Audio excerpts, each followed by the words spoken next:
What's up, guys? So last week on this channel, I reviewed this new Chris Ward 12 gorgeous watch. This thing is an absolute stunner.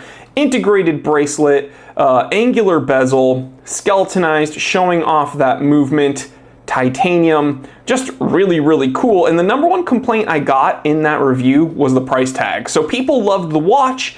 It's just that this watch is definitely not what I would consider to be entry level. So my duty this week was to find a watch with similar design cues. Okay, angular bezel, integrated bracelet, showing off the movement, but for a much more accessible price. So it's time to get hands-on with the Karl-Leimon Majesty.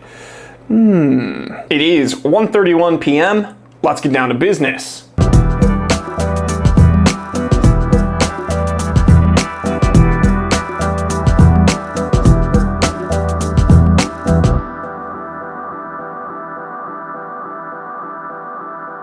Okay, so jumping into the specs of this baby, we have a stainless steel case and bracelet, polished satin brushed surfaces. There is technically some dual finishing, as you can see.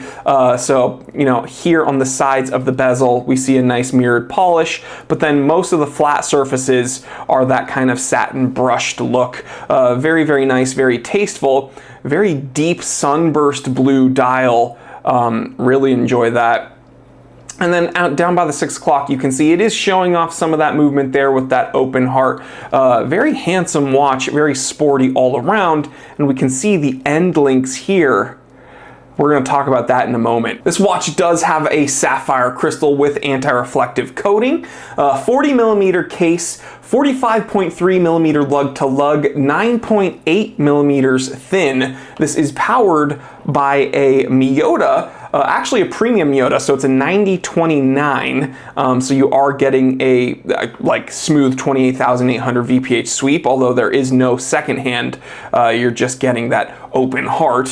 145 grams. And a 5 atmosphere water resistance rating, so 50 meters. So there is one really interesting thing that I want to bring up here, because when we're talking about, you know, the angular bezel and the integrated bracelet, this doesn't exactly have an angular bezel. You can see the bezel face is flat, but then around, it's actually kind of circular and rounded off, right?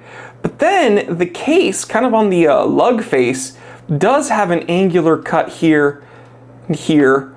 So kind of, you are getting an angular case, but also a rounded bezel. It's very interesting how they did that. It almost gives it like a faux angular bezel, but it's kind of just, you know, the lug face. Anyway, very interesting. You are getting that kind of, you know, luxury sports watch look without the luxury sports watch price, and you are getting actually a very mobile bracelet. We're going to be talking about that in a moment. So now that we know kind of a little bit more about the watch itself, let's jump into the pros and cons. Okay, so the first pro here is the mobile bracelet and how comfortable it is on the wrist. Does not pull my hair, and the way the end links are curved, it totally hugs your wrist in a very good way. So the watch does not slide around, it doesn't slip around on your wrist, and it makes for a very comfortable wearing watch, very flat laying, and something that you could totally wear day to day for sure. The next pro, in my opinion, is that deep sunburst blue dial. Almost gives off like fume vibes because of how dark it can get. But then, of course, it's kind of uniform in that it's not a gradient. It's just that depending on where you angle the watch, it can look almost like matte black, but then you move it and man, it plays with the light so nicely. So definitely that blue, big pro. Next pro actually has pretty decent lume, which is good. It doesn't have BGW9 because that blue lume is kind of hit or miss. So that has nice vibrant green lume, no complaints there. But the watch isn't perfect, so let's jump into the cons. So the first con is that I would have liked a threaded crown and like a 100 meter water resistance rating. That would have made it a really nice everyday sports watch that you really wouldn't have to worry about. The second con, I don't like the name Majesty. I don't know why, maybe it's because I'm a stupid, ignorant patriot, American. I do not. the Majesty sounds just kind of pretentious. And then the final con is that it will wear kind of large if you have more slender wrists.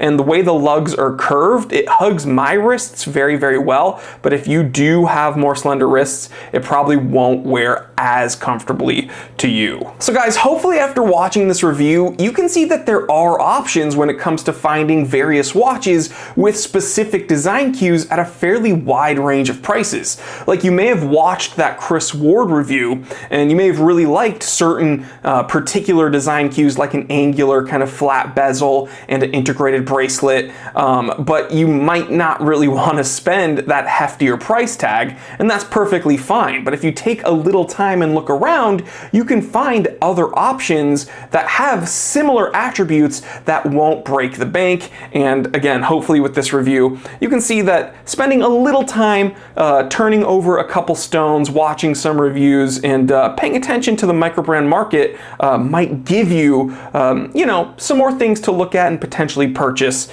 if you are so interested. So guys, I will leave a link to this watch in the description below, and yeah, let me know what you think. I will catch you on the next review. Stay happy, stay healthy, stay blessed. I'm Jory Goodman, the Time Teller, and always remember, I didn't invent time.